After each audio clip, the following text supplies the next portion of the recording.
A Hunter in Teyvat, Chapter 92, Fan Fiction, by Azazyel. You know, when I came on this adventure, I had many thoughts on how this was going to go down. I had hoped the meeting with Beisht was going to go alright, and we could go on our merry way with myself returning Shenhe to Liyue while Lumine and Eula went on that trip to Mondstadt so Eula could reconnect with her friends Amber, Diluc, and the others. I had most certainly not seen today ending up with Shenhe, another cryo waifu, and helping her rip the flesh and skin off a divine serpent goddess.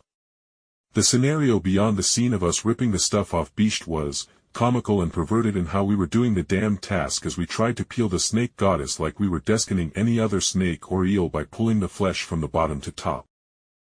We were almost doing a game of tug-a-rope, but instead, it was us pulling the flesh, and it was fucking too much for me to handle.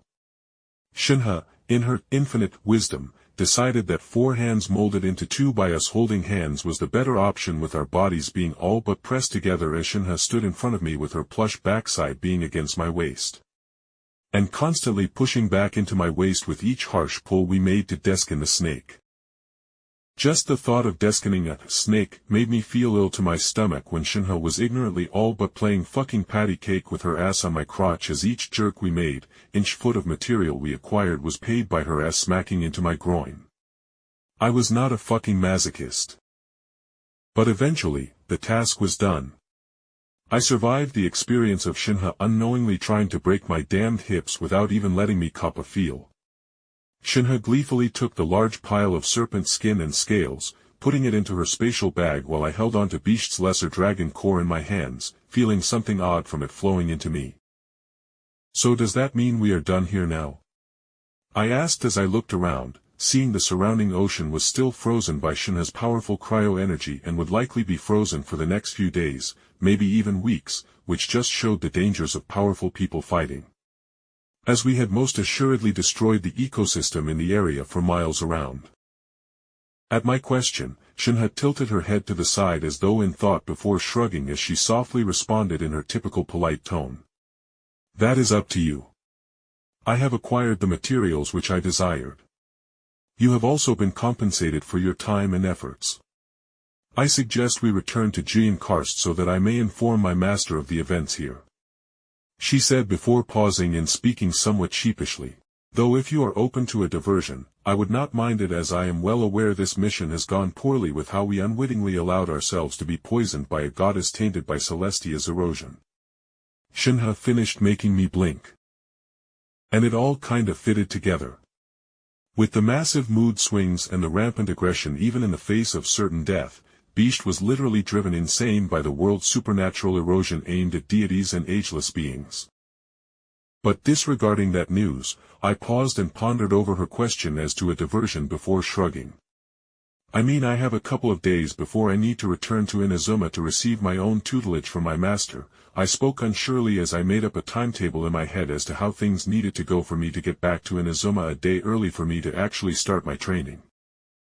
Shenhe, understanding of how I was unsure as to what we could do in that scope of time, decided to be helpful and offer me oh-so-fun options of things we could, in fact, do.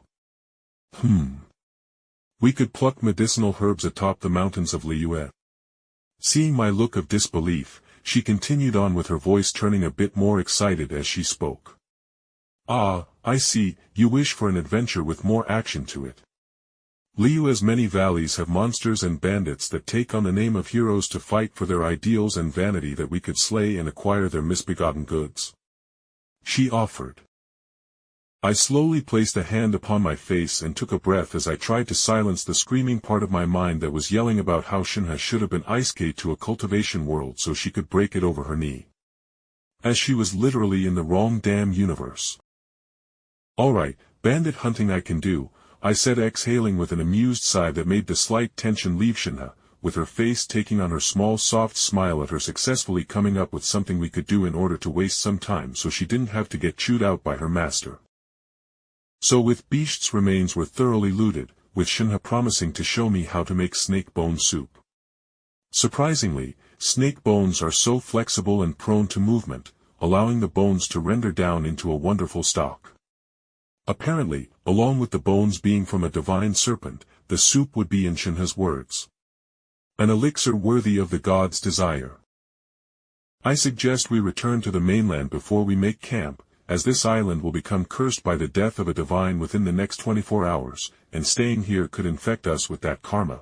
Shenhe advised, and I recalled how Xiao was literally tortured by the karma of all the monsters and other things she had killed over the last several millennia, and that thought made me shudder with the Anemo hypostasis forming next to me with a large Anemo platform forming above the diamond-shaped being. Then let's get going. I am interested in trying your cooking at least, I said, trying to change the subject, and like before, when she squished my face into her breasts as she forced me into this quest. Shenhe nodded and jumped onto the Anemo platform, and as I jumped onto the platform, Shenhe shifted so I was between her legs with her large breasts pressing into the back of my neck as she pulled me into a sort of hug with her voice coming into my ears. Make the barrier and platform smaller so we can fly quicker.